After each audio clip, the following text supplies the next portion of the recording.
Речиси секое второ домакинство од Струмичко Костурино пече вар. Со години варџиството им е основна дејност. Запалените варници со чате секојдневна слика на оваа село кое се наоѓа на патот кон Валандово. Мајстори се камено да го направат кашест материјал за потребите во градежништвото. Чичко Данчо веќе 20 години пече и гаси вар. Вели дека немало пари од варџиството, но морало некако да се живее. Нема ништо. Не можеме за леп да искараме, не па. Да печем вар.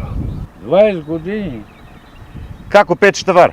Ко печем вар, прво на баир работевме, сега на гуми, на црнило.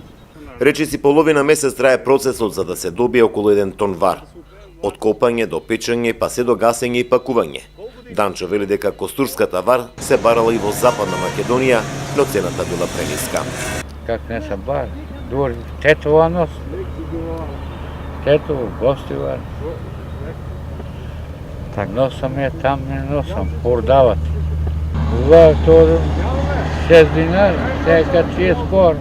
Бизнисот со вар почна да го сери 19 годишниот Мартин од Костуринов. Освен што пече, тој варта ја нуди и по улиците во Струмица. И за него цената е прениска, со која цело семејство не може да преживее. Поголема цена треба. Повеќе да се дигне.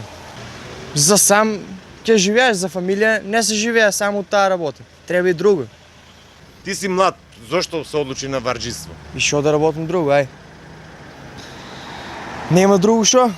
Во Костурино со варџиство се занимаваат околу 100 домакинства кои паралелно одгледуваат и произведуваат тутун.